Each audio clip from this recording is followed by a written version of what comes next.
You're listening to the British Baseball Podcast.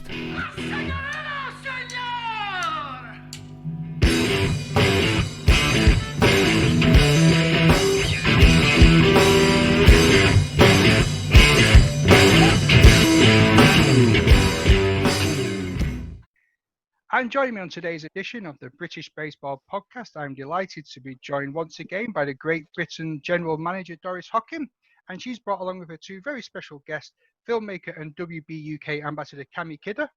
How are you guys doing? Excellent. Lovely stuff. And alongside Cami is the first and only female to be selected by the GB programme and first female ball girl at the London series, Laura Hirai. Laura, how are you doing?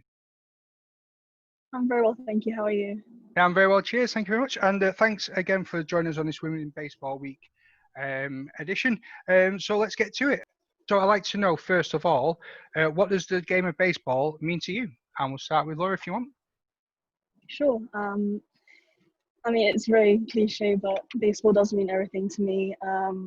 It was my entire childhood, starting from when I was 11, playing for the London Mets until 2016, and from then many coaches believing in me and my own hard work and determination allowed me to travel the world, meet amazing people, and also end up being able to play college softball in the US, and that has been a dream, and that was all thanks to baseball. So I give all my appreciation to the sport.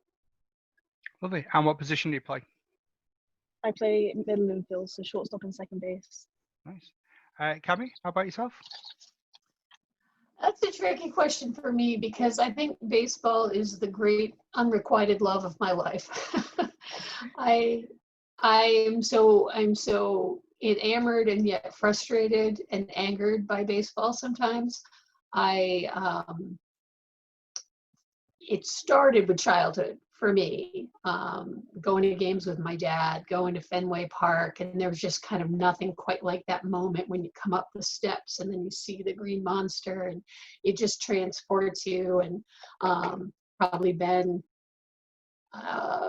70 times, 75 times. And then the more aware I became, the more I realized that they're not interested in me. They're not interested in me as a player, a coach, an umpire, or really even a fan. And so it's very hard for me to still be like, oh my God, I love baseball, because I'm really mad at baseball. It's almost like a bad boyfriend. And Doris, what about yourself? I think it's a way of life for me, to be honest. I grew up playing with my brother in the local football field, and I discovered it again later on in life, and I truly believe that it saved my life, because I had a really dark period due to a bad illness, and it literally gave me a reason to get up in the morning again and go for something. And so I feel like I owe it so much, and my way of giving back is to the players, really. So, yeah, definitely. Lovely, thank you. And I suppose that you are my first official co-host on the British Baseball Podcast, so I'm going to leave some of the floor open to yourself as well to ask questions. Is there anything you'd like to ask Cami and Laura?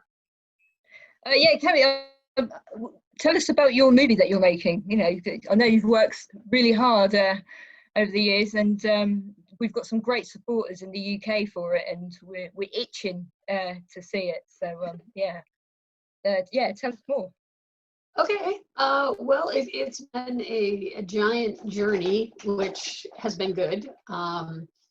It started, I would say, actually around 2005. So the Red Sox won the World Series in 2004. And that was the first time in 86 years. And it was like the biggest thing that I felt, that changed my life, that suddenly it just seemed to me that it meant that my dreams were possible. Because before, we'd always lost, we were always disappointed, and that was just kind of a metaphor, I felt, for life. Like you just weren't ever going to get what you really wanted, and then suddenly you could. And so I was like, I want to play baseball, And my dad and I went to Red Sox fantasy camp in 2005, all excited that I was finally going to get this opportunity and I was going to have the uniform. We were going to be on the field and everything was going to be glorious. And they didn't want me there. It became a really awkward time where all the other guys that were at the camp, I think, were feeling the same thing I was feeling, but they couldn't relate to me in the fact that I was feeling it. And so it took a really long time for me to process those feelings. And that we were gonna make a film about it. So we brought 2 camera crews and to follow me and my dad around. And it was supposed to be this really fun film about a father and a daughter like living out their fantasy. But instead I got 40 hours of misogyny and disappointment. And I said, I don't want to make that film because I love baseball and I don't understand why this experience was so different for me than it was for the other 100 people that were there. So I just decided that I needed to figure this out. So for 10 years, 10 years, I've been following people and talking to people and meeting people and trying to find the answer to this question as to why women aren't supposed to want to play this game. And I think the reason I shot so long is because no one had an answer. No one could ever definitively say to me, oh, this is the reason. And then I could have gone, okay, well, I can either accept that or not accept that. But there is no reason that, I've literally talked to, I would say 200 people that would be considered, not necessarily experts, but some of them experts, some of them historians. And yeah, there's some ideas, but there's not a definitive answer. So then I thought, okay, so there's no reason. So now I've kind of transitioned into being an advocate for gender equality in sport because I believe it is something that's overlooked and we need to fix it. It's been going on a really long time. Cami, can I ask, why do you think there was so much negativity around you being there? I kind of felt that I was an intruder in the clubhouse and, these guys had spent all this money because it's expensive. It's like $4,000 to go that they had like saved. Maybe this was a once in a lifetime thing for them. And they wanted to go back to being like a 12-year-old boy and living out their dream. And me being there was a distraction or a disruption. It just didn't gel with what they thought they were going to have. And for the most part, nobody, there was one guy, and he knows who he is, was tremendously hostile to me. But then I think there was just a lot of this unconscious bias, that people didn't realize they were treating me differently. They didn't realize that they weren't including me. It wasn't like they were trying to be jerks. It just was a real disconnect, I think, that happened there. But there were a few that were, one guy, we were doing outfield fielding practice, and one guy literally drilled me into the fence, using the excuse that, oh, he was going for the ball. I'm like, yeah, but it wasn't your turn. So you shouldn't have been doing that. And you hurt me. You ran me into a fence, and things like that happened that were awful. But it was more of just that persistent, you don't belong, you must not know what you're doing. Oh, let me teach you how to put your glove on. Let me teach you. I know how to hold a glove. But I think they just assumed that I wouldn't know anything. And that was just, even the guys that were teasing and being funny, trying to be funny, the problem is exhausting to be teased and joked and made they have a kangaroo court where they, fine you for things, and it's supposed to be in good-hearted fun, but I was fined like 5 times a day, and I was the only one that was. There were guys nobody paid attention to. Like if I wore the wrong hat, or I was braiding my hair in a meeting, or I was putting on sunscreen, it just was relentless. And like I said, I don't think it was deliberate. I just think they didn't know how to behave with a woman being on the baseball field with them because they've never had that either. Strange. If that Laura, makes sense. did you ever experience anything like that when you were playing in London? Firstly, I'm sorry to hear about your experiences, Cami. When I hear that, it just seems so horrible to, be in the position that we are, that we're so fortunate to love this sport. Yet it's a shame that sometimes the sport, people who are part of the sport, just don't love us as women. And I wouldn't say experience the exact same thing, but I did feel like an intruder at some point when I was first selected for the national team. I don't think I realized how big of an opportunity it was, and I definitely don't think I took it enough for granted when I was only 15 at that point. I think after I was selected, there were definitely plenty of parents and teammates even wondering why and how a girl would have been chosen over a guy, when clearly even at that age there could be differences in puberty. Men are just naturally stronger at that age when you're 14, 15. So it's an experience, but for women we have to go through that experience and persevere through it and overcome it to become stronger people and to be who we are now. So yeah, Doris, any experiences you'd like to share? I could write a book. Yeah, so basically I've been in a few teams, all completely different experiences. One team I started off really well in the first half. Sadly the coach left to start a new team, and from that moment it just went downhill. I was benched for every game. Basically that was my position on the team. That's what it felt like. I never once complained throughout the whole season. I just stuck by it, bit my tongue. I'd be lucky if I got half an inning. And it got to the point where half of the guys realised, like, there's something not right here, this isn't fair. I'm travelling 2 hours for a game and I'm not even playing. And it got to the point where we're in the 9th inning and players were shouting, "Coach, why isn't Doris on the field? Get Doris on." And he just turned around and said, "Why? Do you want to come off?" And I just felt like that big, and I just knew from that moment I'm not part of this team anymore. And it sucked. It really sucked. And I know I'm not the only girl in this country that is going through that, and that's what I'm really trying to change. Just raise awareness and put a stop to this, really, because it's not fair. No. And I certainly don't want to get accused of playing the woman card for those situations, because I was. But like Laura said, it makes you stronger. And look what's happened now. I've achieved so much, getting away from that negativity. And yeah, you just got to push forward.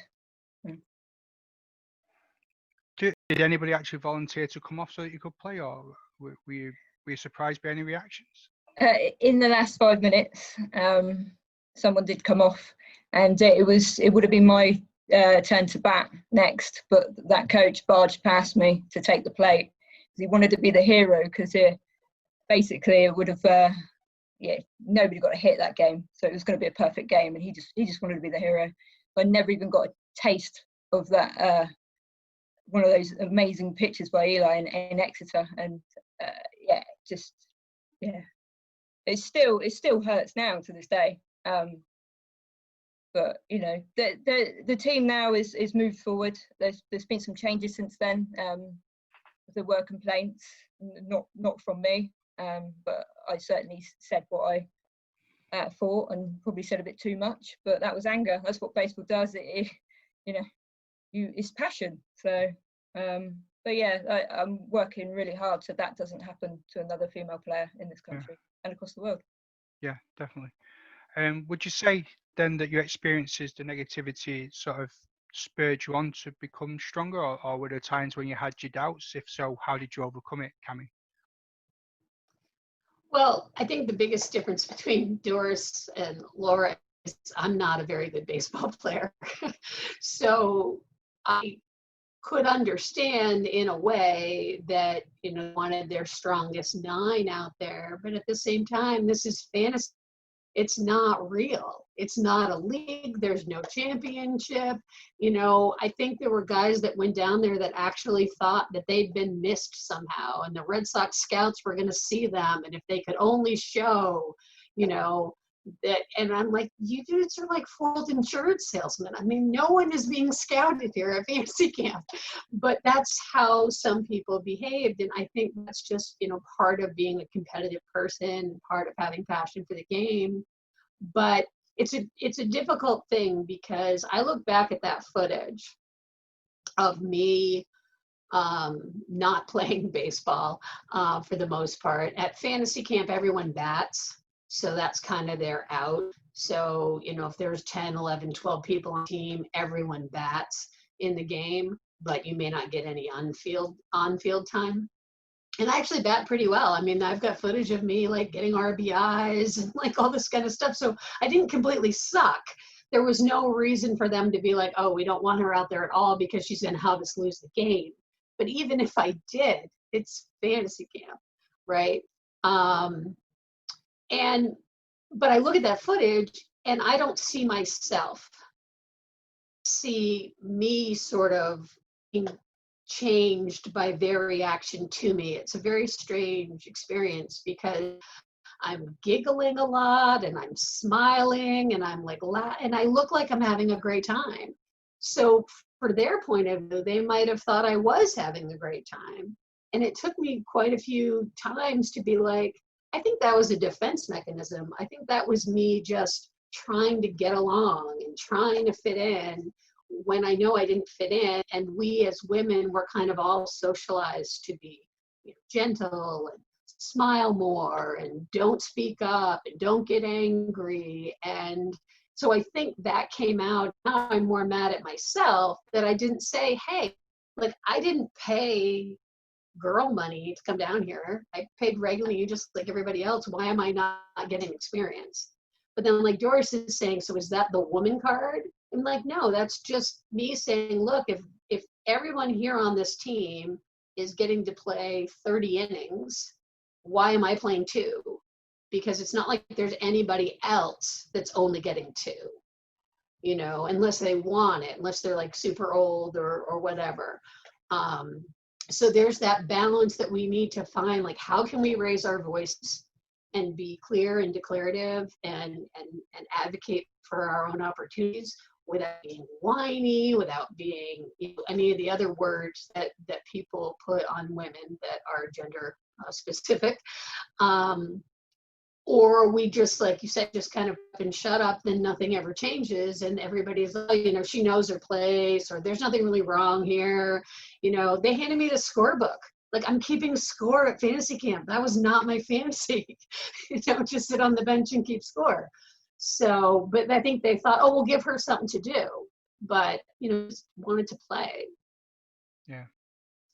Yeah, just to touch up on Doris and Cami's points, I think for us as women, we have to find other ways to be smarter and be better. We can't, you know, we can't be as strong as them. It's just naturally impossible to be as strong as them. Obviously, it could be, but realistically, it is much more difficult to achieve that standard of play. However, we can be smarter, we can learn the game better. We can work on other things that maybe men don't even see. I remember when I was, sorry, I must clarify that I'm a pitcher in baseball, but I'm a middle infielder in softball.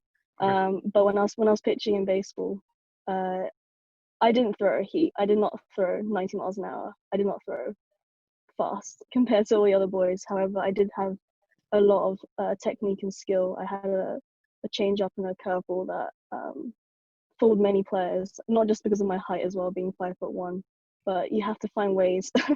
You have to find ways to outsmart the men, and I think in the situation that we're in right now, like, that's what we have to do. We have to find other ways to reach the top. Yeah, awesome. Cami, if we're going to go back to the movie briefly, what was it that made you want to make a film to start with? I think it's really my dad. You know, my dad has, he's had an undiagnosed learning disability. So he actually didn't learn to read until he was almost 60. And because of that, I think he had a very strained relationship with the rest of our family kind of growing up, but we had this connection through baseball. So we could watch a game together, even if he was frustrated, even if he was angry, even if we as kids didn't know why, you know, he was upset about a certain thing.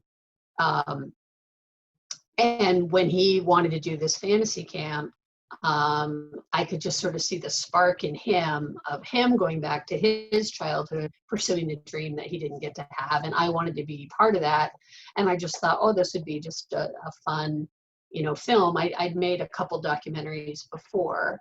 But then when that didn't happen, you know, like I said, that would have been a really angry film that two people would have watched, and that wasn't cool. I just had this idea just started to germinate, the why, and then I just, you know, then I found out about the All-Americans, that the ladies that played back in World War II, or some of them are still alive, and they get together and have reunions, and I started going and spending time with them, and I'm like, these women are amazing, and they changed our world by playing baseball, which is something that we can't do still, play professional baseball. And they're just so sort of surreal about it, because in 1943, when the league started, you couldn't own property in your own name.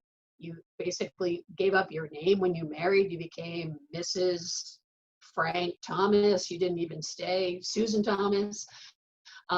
There were just so many things that weren't good women then, but yet they had this professional baseball league. And I thought, well, there's something here, because if women could play before, and that was okay in a time that wasn't permissive, then why can't we play now when we supposedly have equal rights and we have the vote and everything? And then I found out we have a women's national baseball team, and then there's nobody knows anything about it. And then there's a women's baseball World Cup, and oh, I have to go to that. And then there's these girls and these programs that are starting, like Baseball for All. And so I just kept, you know, just following, looking for something that would be hopeful and aspirational, that young girls could look at and say, because, you know, that if she can see it, she can be it, right? If I can see women doing what I want to do, whether it's umpiring or coaching or being a doctor or giving, you know, being on the Supreme Court, whatever your thing is, if you can see that other women are doing that, then it's okay to believe that you can also do that. So that's kind of the direction of the film now. It sort of starts out with like, hey, there's this problem here that maybe we should look at, you know, unconscious bias or even outright sexism. And here's some reasons why it shouldn't be happening because of all this history. And oh, look, here's some people doing something about it. And isn't this cool? And look, these women can really play. So I think there's just kind of a expectation that women can't hang, right? Because we're you know, we're supposedly smaller. Not, I mean, I'm almost 6 feet tall, so it's like you can't use that one on me. But but you know, men are generally stronger and faster and those kind of things. But again, baseball isn't like football where you need absolutely broad strength. And even in football, there's some smaller guys. So there should be room for everybody on the field. And if men don't want us to play with them, then they need to support us having our own teams, because like it or not, men have the majority of the power still. They have the majority of the money, and we wouldn't have a WNBA if the NBA hadn't said, okay, let's subsidize this. Let's get this going. Let's get them off the ground, and then they can stand on their own. If it's going to work, it's going to work. And now the WNBA has been going for like 22 years, but that wouldn't have happened if the NBA, which you can safely assume is mostly men, said, hey, let's do this. And I'm sure it's not purely altruistic. They're like, our stadiums or arenas are empty half the year. If we put the women's game in there, at least there's games and there's concessions and people are buying jerseys. But it also was the right thing to do. for some reason, baseball does not seem to be interested in doing the right thing. They seem to be actively working against it and resisting it. Yeah, it's funny you should mention that. I've been reading a book, Baseball Life Advice by Stacey May Fouts. It was recommended on a podcast I listened to, and she talks quite a lot in there about how baseball just doesn't seem to get women. Like even ushers approach her in the stands and try to explain the rules to her, and she's like, I know, because she sits there on her own sometimes and watches the games by herself. And some of the stories that she tells about the attitudes towards her is shocking. I mean, like even like wearing pink day or something that they have in the MLB, and just like women specific days, and everything seems to be glittery and sparkling. It's just like I don't. And when I read these stories and I hear stories like what you're going through yourselves, it baffles me that people that love this sport and that only want the best for it treated so badly. I think as well, like if we share our experiences and raise that awareness, it will. There's a lot of ignorance as well in sports, and it's not intentionally as well either. They just might not think, oh, okay, that might be viewed different to that player on that player. You know, banter as well. I love banter. I don't want to take that away from the guys. You know, but like for some players, they might not like banter. You know, it could be awkward, and for the guys, they might feel like, oh, I can't say that in front of her, you know, and it can be an awkward situation when it doesn't need to be.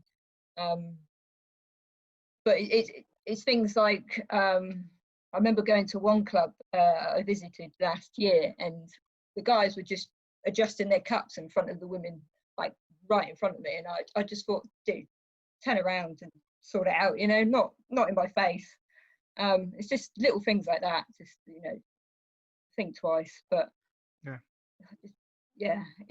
but I must say, in the UK we've grown so much. I mean, we've got a fantastic community. Just because I've had that bad experience with one club doesn't mean the rest of the clubs are there, because I can assure you now we've got some fantastic clubs like Cambridge, Sheffield, the London Mets, all inclusive. They're honestly they're role models themselves, and that they need to be praised. And it says a lot when leagues are adjusting their schedule for the Women's Baseball UK Championship, so everyone can take part, the guys can come down and support women's baseball, and I'm really grateful for that. And it goes to show the great support we have in the UK for women's baseball and female players. Yeah. Doris, you got any questions you'd like to ask to Laura? Yes, I'm intrigued because obviously you're in the States. Well, not right now, but you play softball in the States. How do you? Would you rather play baseball out there, or would you stick with softball? Just I'm curious, really. It's very tempting when it's so at my college, Swarthmore College. One of the baseball athletes was an old London Mets player, and we were both teammates. And his father was actually my baseball coach at the London Mets, and he was the one who believed in me the most, and it essentially brought me to the US to play softball. And just watching him play is, for me, it's satisfying enough. I think there's still, in the US, I think there's still a bit to go in terms of giving women the opportunity to play at a Division 3, Division 2, Division 1, any level. It takes a lot of drive for the women, and even I think it takes a lot of patience for the male coaches as well. But obviously I do think about playing, and sometimes I do have the opportunity to watch them, spend time with them, with the players, but in terms of actually participating in the sport, I haven't, but it's very tempting. Is there like any local communities that have like female teams like we do over here? Not that I've heard of, but I know that where I go to the college, it's in Pennsylvania, and when I first met Cami, it was actually in Reading, Pennsylvania, I think nearly 5 years ago, and it was at it feels like ages ago, but also feels like yesterday at the same time. Watching just a group of women play together at the the event for the International Women's Baseball Center. So I know there's definitely women out there in Pennsylvania and in the whole greater community who are wanting to play baseball and who are curious about the sport, but I'm not sure about anyone in my school's local area. Oh, thank you.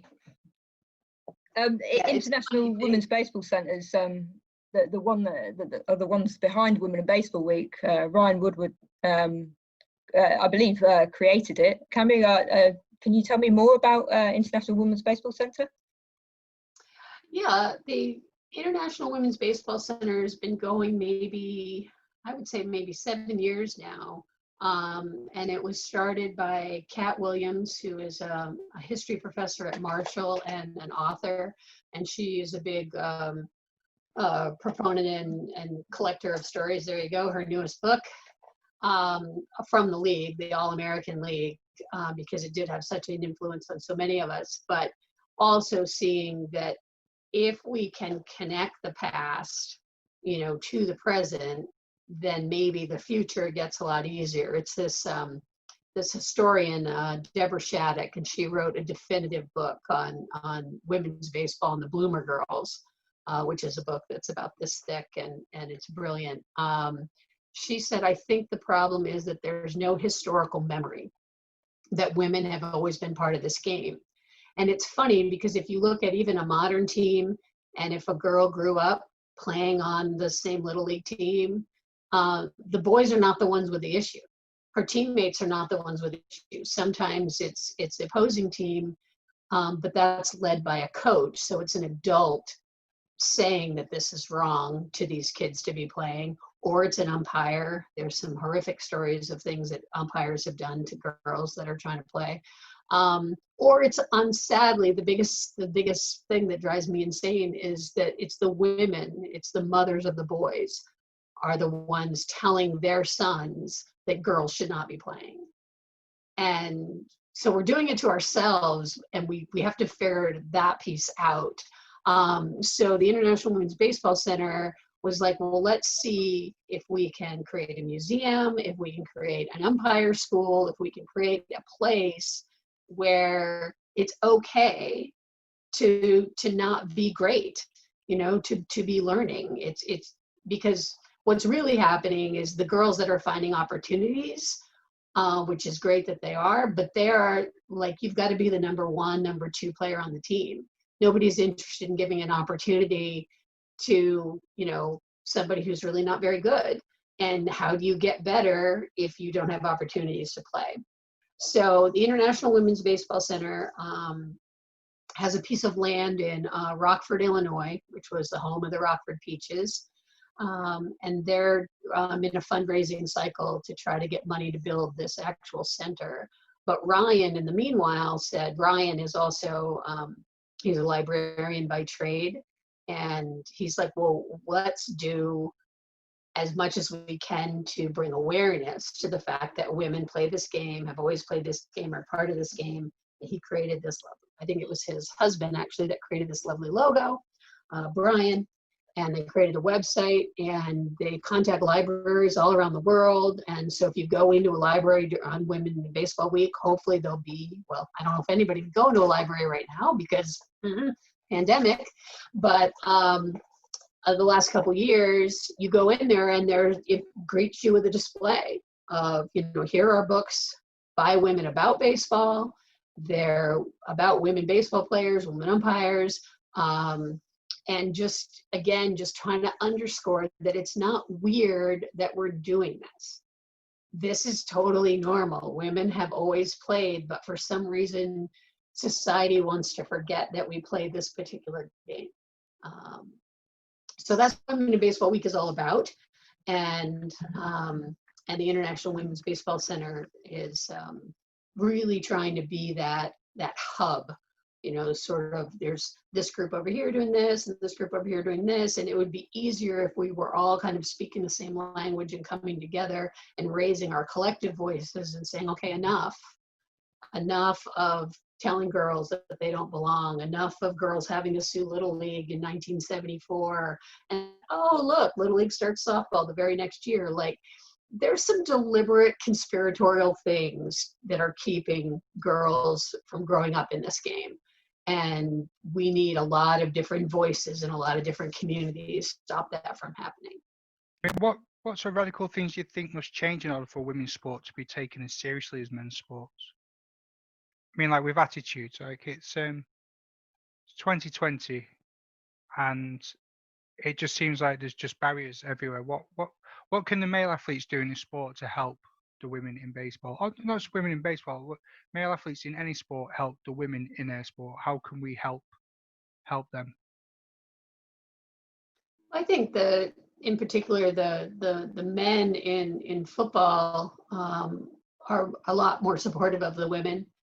We've seen that here in the United States, where the women's team is trying to get equal pay, and the male players are like, yeah, they should totally have equal pay. It's like they're like, oh no, we need to keep all this for us. We don't want you. They were like, no, you do the same job that we do. You should make the same money. It's what's really fascinating to me is that women are half the population, right? So we can have anything we want, but we don't do it. So why don't we do it? You know, because in order for women's sports to be viable, people have to watch women's sports, because unfortunately it all comes down to money. And there's so much competition for the entertainment dollar that, but like you said, there's darts on the sports channel. We have cornhole on our sports channels. They're men throwing beanbags at boards in parking lots is more important than any women's sport. And it's insane. It's like, that's a game. That's fine if you want to play this game, but it's like the national cornhole championships because they got a sponsor, because they got several sponsors that said, okay, I'll put some money into this. And now they've got $100,000 budget, and now they can afford to have a camera crew come out. And that's, unfortunately, to get it to that level, we need money. But there are plenty of women in the world that have plenty of money.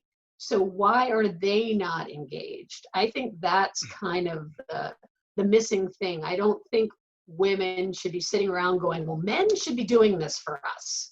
Because we don't need them to do things for us. We need partners, and we need less obstacles, but we also need women to you know, just step up, really, because, you know, like, I don't know, Oprah. If Oprah were to say, you know what, I care about women's sports, and I'm going to put $3 million into a fund so we can get a women's baseball league started, then it would start, you know, and I just don't know who that woman is or that group of women and why they're not caring. Like, we have to let them care. But I think a lot of it is because in order to get where they got, they had to play the game, right? They had to giggle, and they had to smile, and they had to wear dresses. And, you know, why is it when you watch a sports channel, the women are all in cocktail dresses? And you know, the men are in suits or like polo shirts or something, but the women still have to be pretty. The women have to be on display. They have to bring something more to it than just their knowledge of sports in order to be on there. So there's still all those outdated sexist notions that, you know, these might be kids' games, but it's men's business. Nobody looks at women as needing to make a living. You know, because women go off. If you're a professional soccer player and you want to have a baby, well, do you have to miss the World Cup? How long do you have to be off? Even though there are women having babies and winning gold medals 7 months later, and even though there are all these examples that women can do both of these things, especially if they have a supportive partner, there's still all these kind of, it's really hard to get people to forget ingrained notions.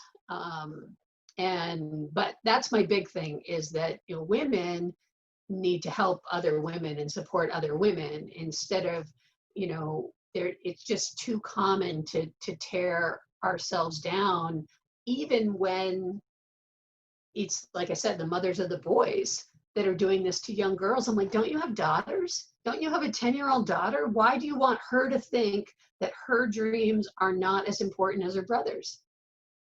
And yet women do it to their kids every day. And I'm sure my mom did it to me. I'm sure her mom did it to her. It's so ingrained in us to expect less.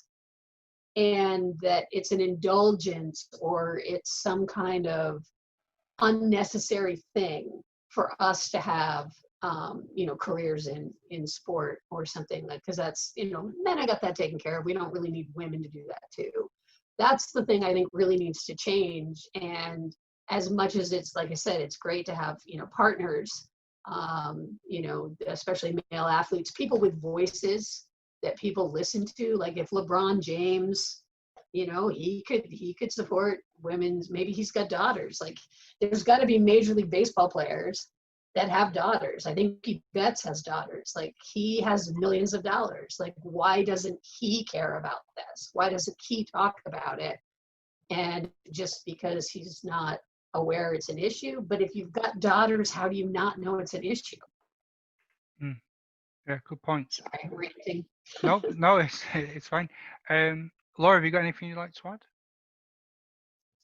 Yeah, I think I'm not answering Cami's rant or anything, but I think the reason why even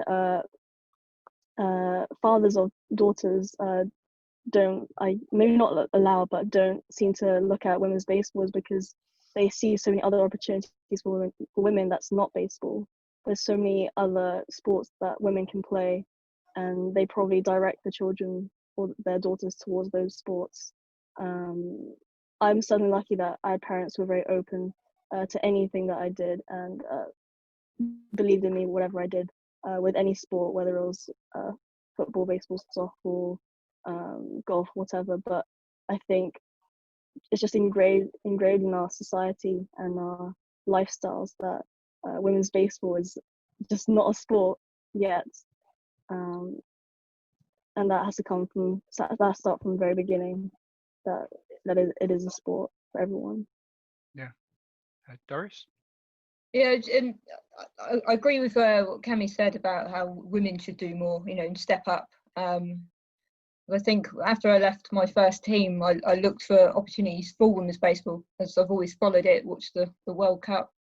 And I truly believe that I'd probably still be waiting now if I didn't decide to set up Women's Baseball UK.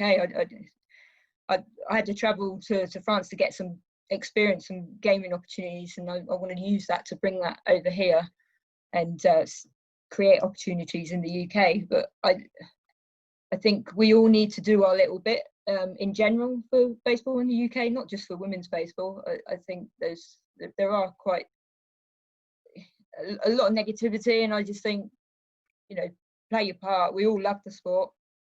If you can just help out at your local schools or something, obviously get checked and stuff, raise awareness, promote the sport the best you can, volunteer, little things, it will go a long way. Yeah, indeed. Laura, if we come back to you for a little bit, there's some interesting stories I'd like to sort of ask you if I could. Now, what are your memories around being selected for the GB program, and how are you using these opportunities to lead the way for other women in the sport? Sure. I still remember the first time I got selected for the national team. I obviously was not expecting it. Being the only girl trying out, and with a bunch of many other talented boys out there. There's so many of them, but it just takes one person to believe in you. And for me, I was lucky that it was the head coach, Rob Rance, at the time, who believed in me and gave me the chance to make history and make sure I did my part to contribute to women's sport, women in baseball. Ever since then, I haven't done much. I've just been playing the sport, and I've just been loving it and continuing to believe in it. But it's just bumping into Cami and with the International Women's Baseball Centre, speaking to Doris and developing or helping her to continue to build the program with women in baseball in the UK, and just being lucky to bump into people who believe in me and believe in the process that women can play in baseball. And ever since that time that I first got selected, I think people, especially I think men in the UK, have started to appreciate that women can play baseball. I'm not saying that I'm the best player out there. I'm just saying that if people believe in you, then they will believe in you, and hopefully they'll, spur you on yourself and keep trying your best to achieve the highest level that you can. And for me, I was lucky enough to have the right support network and the best teammates who didn't see me as a woman, they just saw me as a person, just saw me as another baseball player. And I think that's why I got to be so successful at the time. Yeah. What advice would you give to young girls that are either looking to play the game or that are already involved in the game? I just say keep going at it. There's going to be plenty of curveballs coming at you, and they're probably not going to be nice ones. But if you keep going at it, they always say baseball is a game of margins, and your averages tend to be lower, and that's how you still succeed. You still find a way to succeed in the most difficult situations. And I think if you just keep getting at it, being mentally strong, mentally tough, and keep pursuing your own dreams and not letting anyone get in the way of that, I think that's the best way to get at it. Yeah. And can I ask you, how did you become a ball girl in the MLB London series? I think I just got really lucky. I was first part of the clubhouse for the Yankees, just doing what everyone else was doing in terms of looking after the players and setting up all the equipment and clothing and uniforms and equipment, all that kind of stuff inside of the dugouts in the clubhouse. And then my manager Chico, he came to me on game day asking if I'd like to play catch with Brett Gardner in the outfield and be a ball girl for the Yankees. I was honestly not expecting it. I mean, there's other people in the clubhouse, working just as hard, and I didn't see why I had to be the one to be on the field, but I just got lucky that I was the 10th player on the field getting to throw a uniform on for the Yankees. Were you a Yankees fan before that? I was, yes, because of Ichiro Suzuki, but now I think I'm fully committed to the Yankees. Yeah, they'd be a bit upset if you were a Boston. Yeah, I was going to say I'm a Red Sox fan, and But you two get on so well. Yes, we do. Well, I'm pretty sure I'm right too that the Yankees do not use ball girls even at their games here. I think she was the first one ever. Like the Red Sox have ball girls and bat boys and the Dodgers, but I don't think the Yankees do. I think they use all actual boys. So it's even more significant. Yeah. Well, you're not even like a so. Yeah, maybe it's like a traditional thing. I don't know. I'm not part of the organization, just speculation.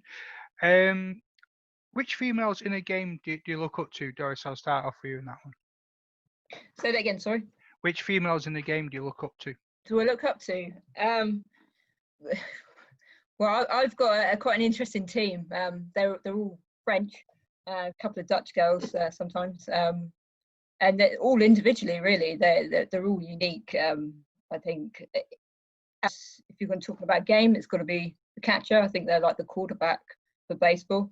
But there's too many to say. I think the Dutch girls that I play on the national team, and so I look up to them, especially because they're always teaching the girls what to do and stuff.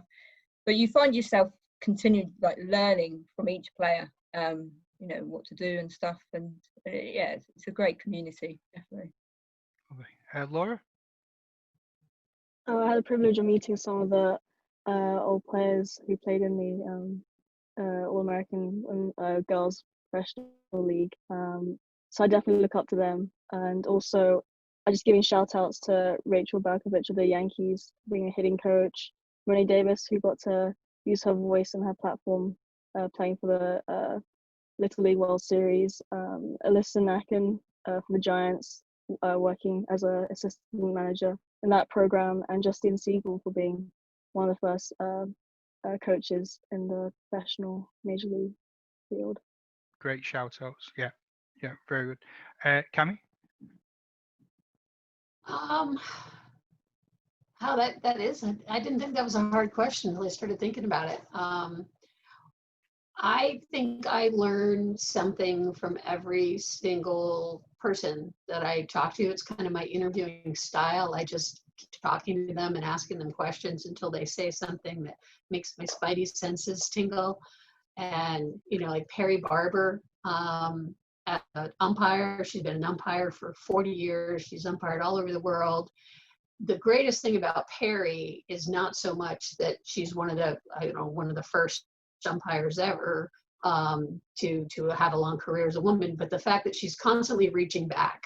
She's constantly saying, if you want an opportunity as an umpire, I will help you. Let me help you. I mean, I can talk to people at umpire school. I can talk to, these tournaments.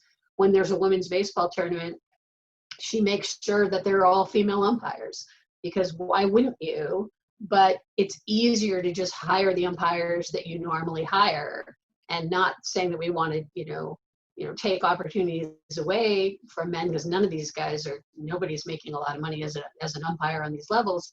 But doesn't it make sense, that women should be coaching the women's game and men should be coaching, if you're not letting women coach men, then you need to make all the opportunities for women coaching to coach women, or have it however you want to have it, but there needs to be opportunities. And Perry has been just tireless in her reaching back and bringing younger umpires up, and we need more of that mentoring kind of personality. And I think that the women who played in the league, like Laura mentioned, they did it without realizing they were doing it, just because they were just inherent trailblazers that are so humble and so kind. I gave the keynote a couple years ago at their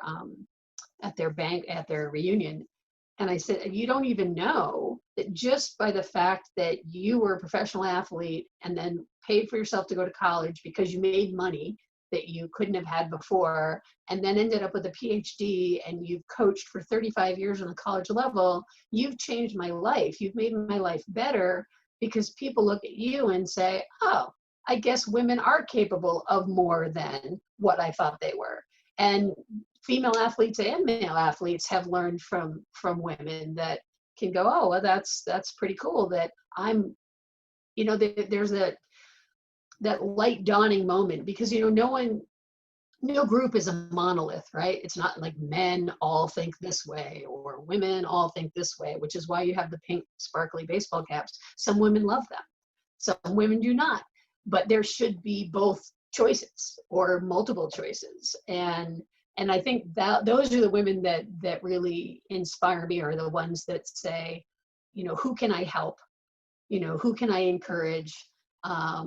And if it's a young girl, I mean, I'm totally blown away by some of these, 10-year-olds, 11-year-olds that I've interviewed that are just so poised and just so focused. And I just think, God, the world is going to be so much better because they played baseball, which sounds so trite and silly, but at the same time, when you're fighting these tremendous battles, it does make you smarter. It does make you more clever. It does make you more nimble. It shouldn't have to be that way, but until we level that part out, they're coming up. And, I followed this one team of girls. They were the first all-girls travel team that I'm aware of, the Dream Team, back in 2011.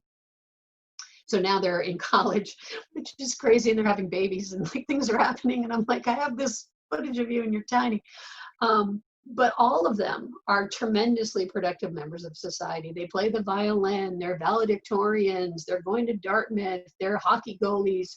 And I think it's because women's sports, especially at a young age, fill you with confidence and your self-esteem, and just the knowledge that, like Laura said, you find a champion, you find someone who believes in you, and there's tremendous power in that. So those are the people I look up to, men and women, that say, I'm going to help rather than hinder. Yeah, lovely. I'd just like to say, that I find that the younger generation inspire me. Like you got Beth Greenwood in the States, who's just absolutely incredible, and I know that she's going to go far. I'm really looking forward to watching her grow and just achieve so much, because she's going to change. She's going to break ceilings, definitely. Yeah, she's awesome, and yeah, it's the younger generation that inspire us as well. So. You need to check see if she's got a British passport, Doris. Sorry? You need to check see if she's got a British passport. I'll have her over in a shot, believe me.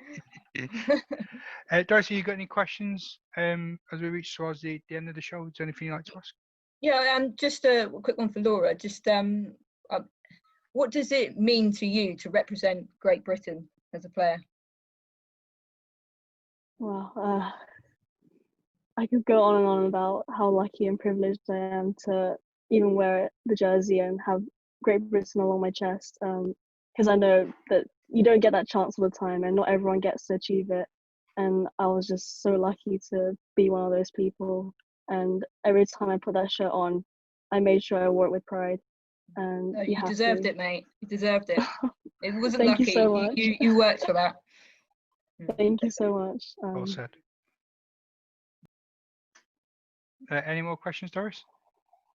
Yeah, Cami, when do you think the movie will be out? I'm eager. I know. Sorry, I'm pushing you. No, please, I need pushing.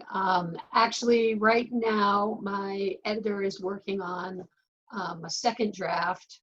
We got a little derailed, it's a money thing. It's hard to work in a vacuum, and it's also hard to constantly be raising money for something that people are like, I don't think that movie's ever going to get finished. Like my 11-year-old girls who are now graduating from college, they're like, yeah, nice try, but now I'm going to have like 4 movies because I have so much footage. But I do think that we might be finished by September. So right now we're kind of going back and forth. The hardest part with a film like this is what's the best way to tell this story? What's the most effective way? And it took me a long time to reconcile the fact that using my own story is the best way to do that, because then I can kind of Michael Moore my way through the film, and that makes sense that we're in Venezuela now, and now we're in Hong Kong, and now we're in Canada, and now we're in Detroit, because otherwise it's just like it's like a salad, like what's happening in this movie? Like, so it took me a long time to be okay with that. And now I feel like I've really found my feet so much more than when I started, that I can say things that women that are still coming up in the game, or women that are still looking for employment in the game, probably don't feel comfortable saying. Calling out Major League Baseball and calling out, things that need to be said. I'm totally comfortable saying, and now it makes sense because it's sort of it's not my story, but I'm the host of this project. So once we finally settled on that, and now it's just really which pieces tell the story, like how much history do we want in here? We want 20 minutes of history, can 10 minutes do? And that's the parts that we're in now. It's just going back and forth. So this year, for sure. Awesome. I can't wait. I feel like we could talk about this all night, but unfortunately we're coming towards the end of our time. I've got one more question to ask Doris. Have you got anything else you'd like to ask? I'd like just to say that for Women in Baseball Week, we're going to be celebrating throughout the week, all the players across the UK and in Europe, by doing the virtual cards again. This will be our 3rd year supporting Women in Baseball Week.